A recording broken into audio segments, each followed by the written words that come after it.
here we are. This is Jay with Jay's Knit and Purl Jam, and I'm going to start the first tutorial of my double hug scarf. And I'm going to do the knitted version first, and then we'll do a separate tutorial for the crocheted version. So let's get right into it. I've already given you the background story, and I've already showed you how it looks and told you how I came about it. So let's talk about the yarn again. First of all, I use these two colors of homespun. And as I was saying before, you know, you just need two good contrasting colors. And I thought, well, you know, I wasn't sure, but once I started, it just came together.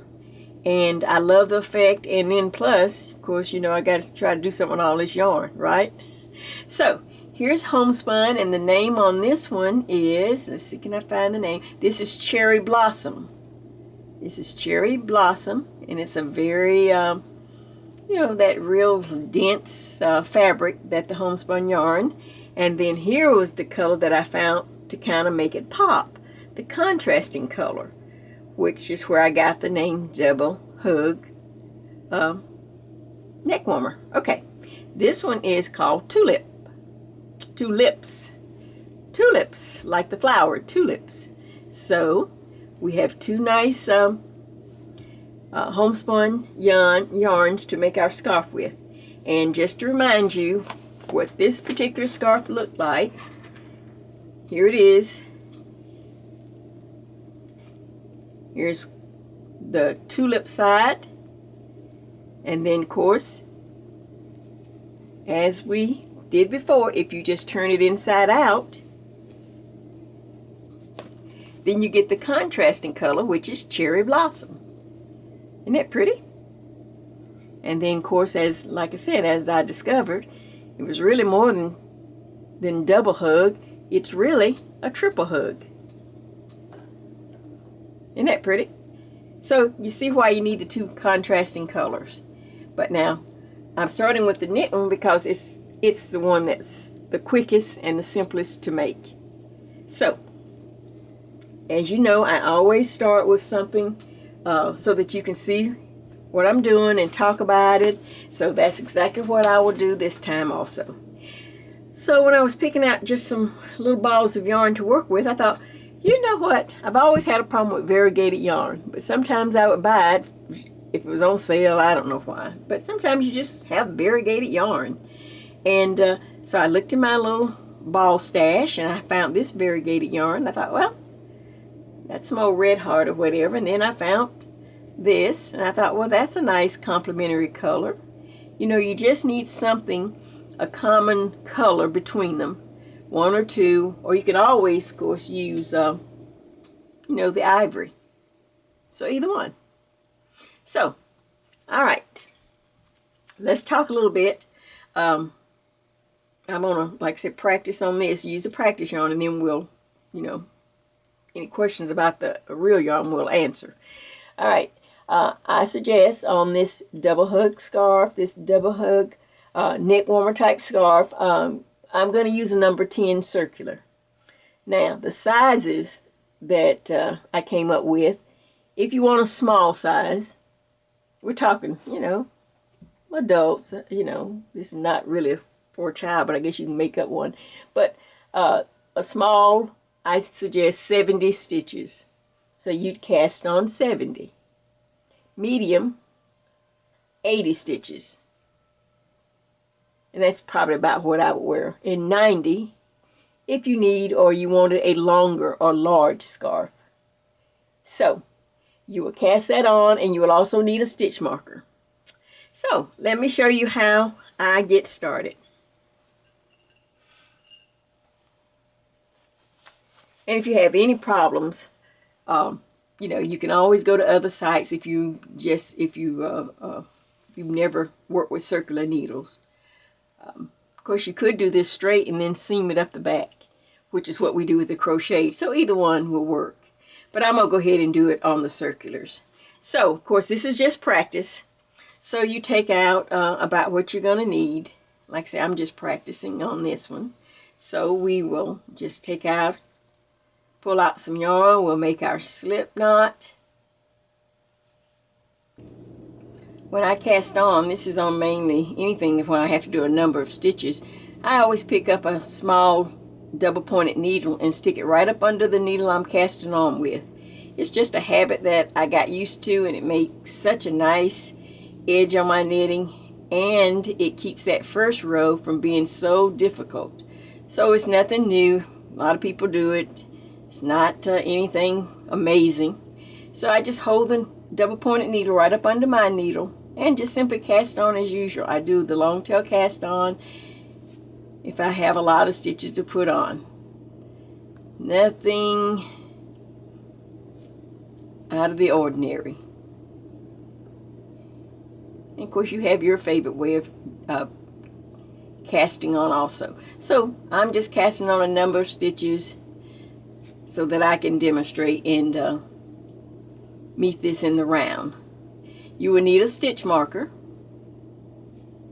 So I look at my needle, and if we were doing the actual amount, we'd actually sit down and of course we'd count and make sure that we had all the right amount of stitches.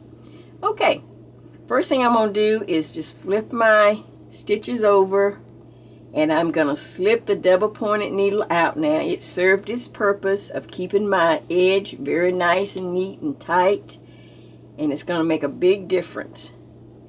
And then the next thing I want to do is lay my work down. Yarn, I'm right-handed, so my yarn is over on in my right hand. And I check for that my inside cast on edge is facing inside. See that? Nice and smooth, and I kind of spread my stitches out because I need to get to this end so that we can connect. So that's all there is. The main thing is to make sure, unless the pattern tells you to put a twist in it, you don't want these stitches twisted, and I always like to lay them out on something that I can see that the inside cast on row is facing all the same direction. And then of course I'm going to use my stitch marker to mark, you know, the beginning of the round, because you work in rounds with the circular needle. Okay, so yarn is in my knitting position. I pick up my marker on my needle, and then I go right into my first stitch on the left hand needle. Now I'm going to pull real tight, and I always knit my tail and my working yarn, the two little strands together, for the first couple of stitches. It's just something I'm used to. I don't know if that's correct or not. I don't know, knitting tips by Judy. I think she does this too. I've watched her for years, and I enjoy watching her. I feel real comfortable with all the good tips she gives. So that's just one that I watch. There are many others, so you'll have your favorite. Okay, so now I'm hooked together. I've got my marker, and of course you got your tail too. So that helps you know where the beginning also is. All right, told you. Simple stitches to get this beautiful gift. How simple is this? And now we're just going to knit this round. And we're just going to kind of keep moving our stitches around. I love working in circular needles. The double pointed, when I'm working really small, now that for some reason it really hurts my hand when I'm doing like the little fingerless mitt. I guess because it's such a tight circle. I start having finger and thumb cramps. But I love to make them. But I like working. I like working in the round. It's just fun. And I'm just working around. Okay, work around till you come to the marker, and I'll see you at a couple of stitches before the marker.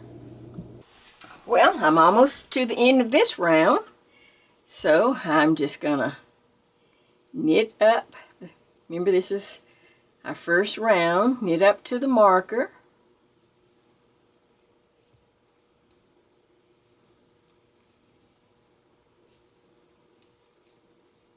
One more, and then of course I will slip the marker. But before that, I usually like to put my yarn in the right position. The next round we will purl. So I'm going to go ahead and move my yarn around. Then I slip my marker. Now, on this round that we're purling, remember the first 2 stitches they're going to be double because I use both strands. So I'll stick my needle up under both strands of that first stitch and I will purl it.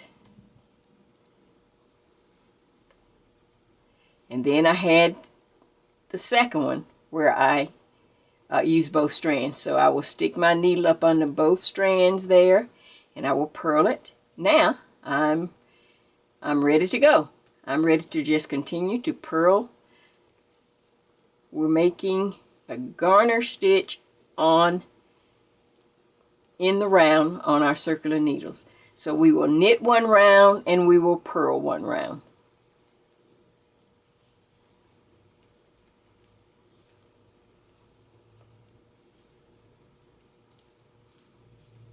See? There we go. Told you, simple stitches, beautiful gift.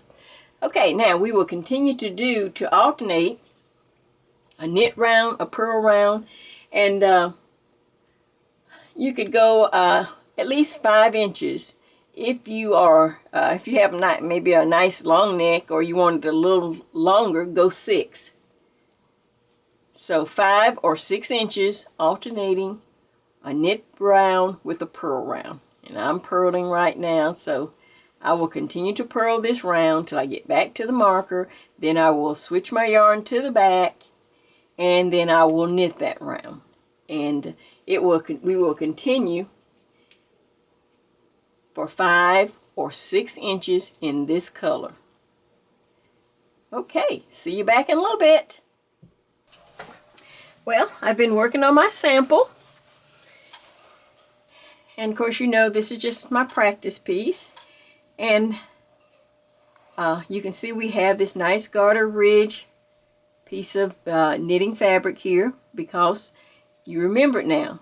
You knitted 1 row, then the next row you round, and then the next round you did a purl. So I'm finishing up on a purl round.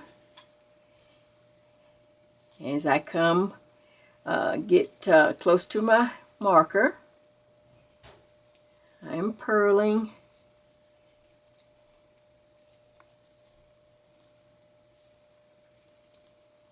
Now, you know, if you are a beginner and you'd like to do this and not do this on circular needles, to get the garter stitch on straight needles, you simply knit every row. Knit across the row at the end, turn the work, knit back.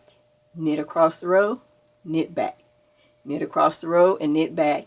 And then you will, but you will have to sew a seam at the end to make the circle.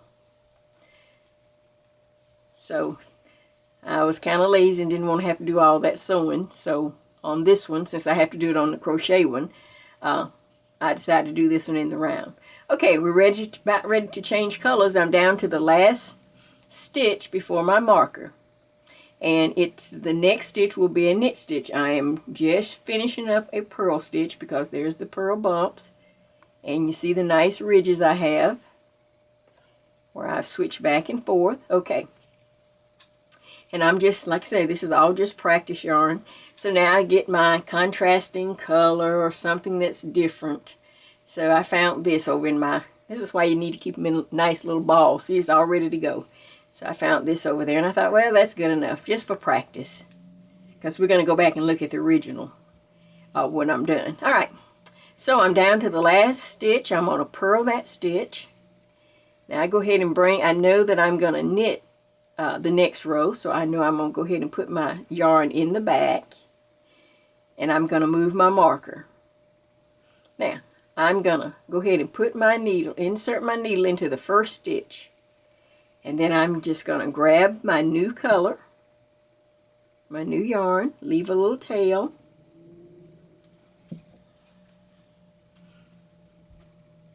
You don't have to cut the other one right away. make sure this is the color you want and all that. So I just grab it up and I leave a tail and I make a loop over my finger, and then I loop that right over the needle, just like that. And I grab both of them and I just knit. Okay? See how easy that was just to add that color? Okay, I put my needle in the next stitch, which will be a knit stitch. And just to lock this in, I'm gonna take the color, the old color, and just lay it and bring the new color up under there, just up under the old color. Just lay it across like that and just continually knit. Now I'm still knitting with both tails and the working yarn for a couple of stitches. I go maybe a couple and then I can drop it. So now I've dropped the little short tail. Now I'm just going to work with a single strand of the working yarn, and I'm just going to start knitting this row.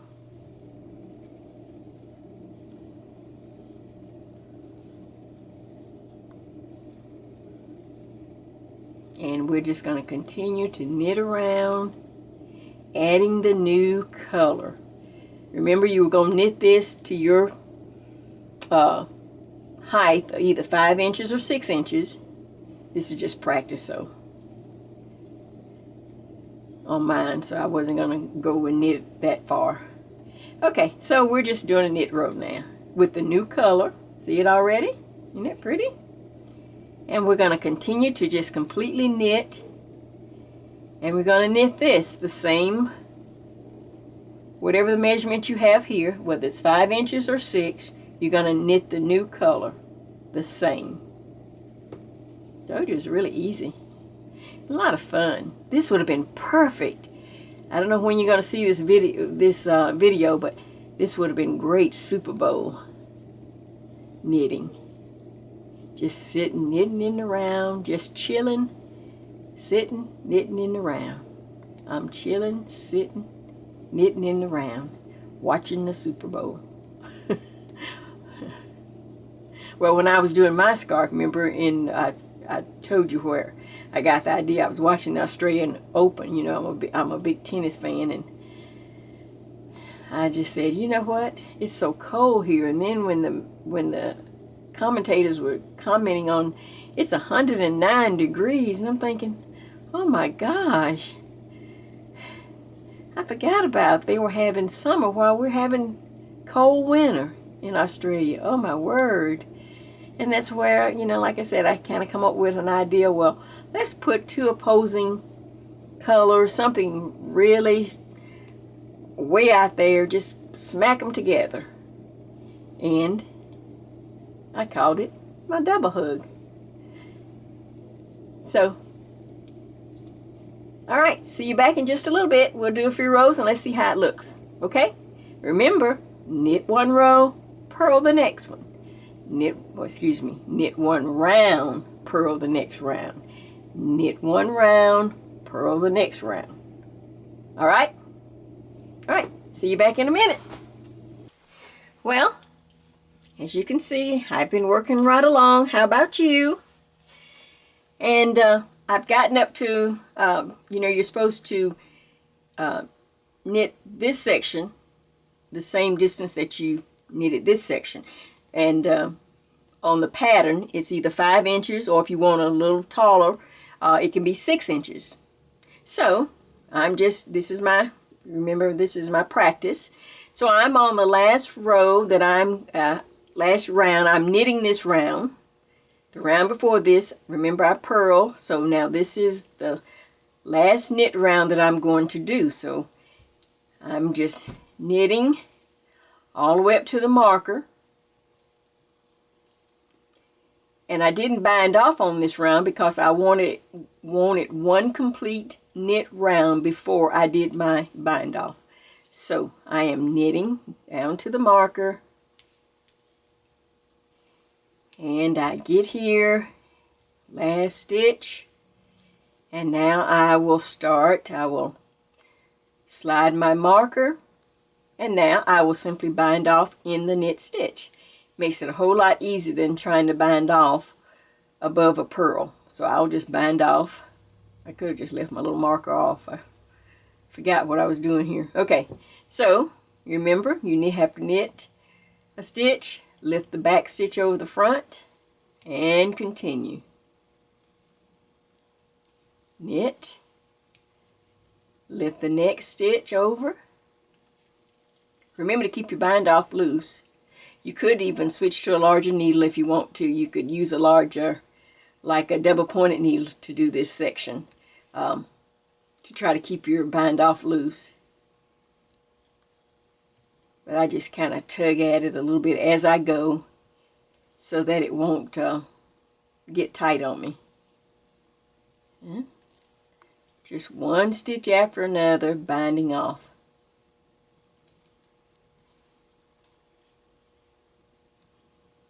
Now, I won't finish that because we're going to go and show you the...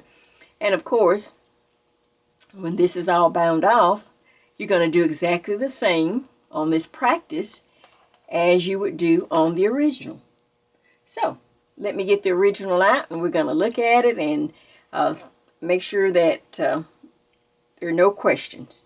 But see how pretty that is? 2 contrasting yarns.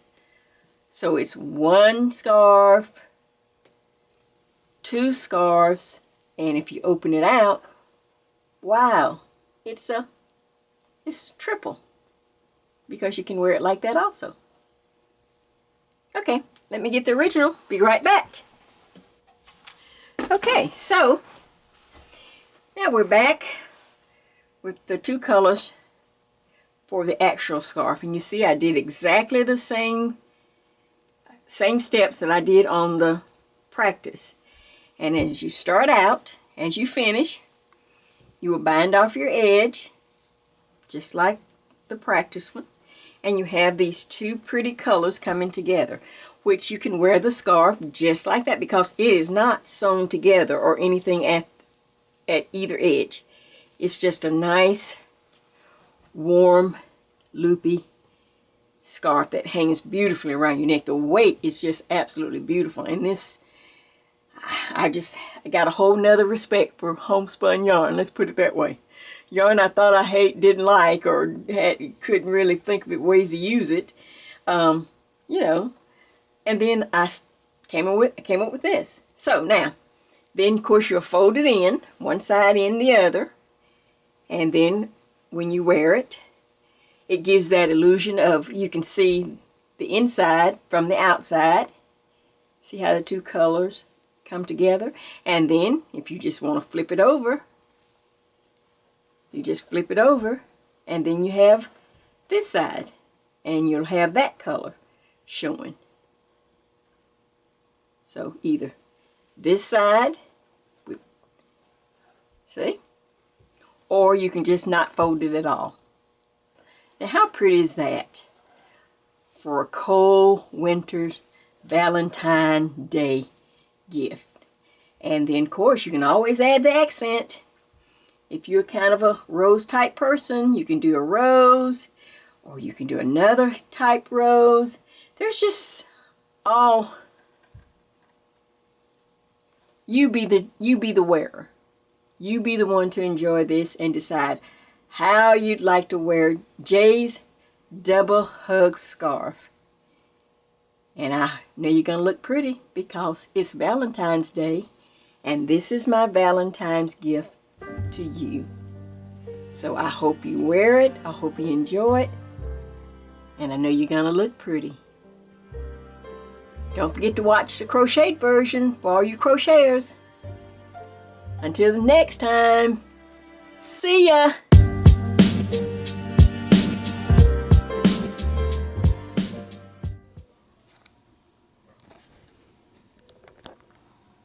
My first selfie.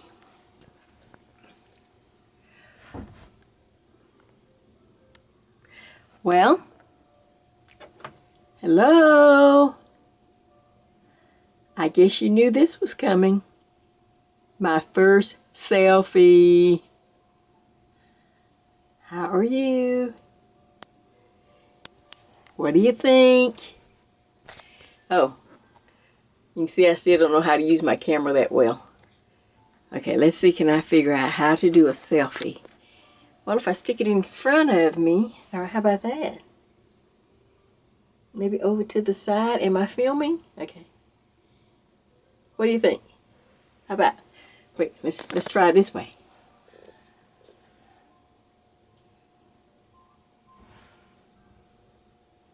I'm wearing my double hug. Whew, it's still cold, so I'm on my way out. Whew. Jay's knitting Purl Jam. Her first selfie. You knew it was coming. See ya.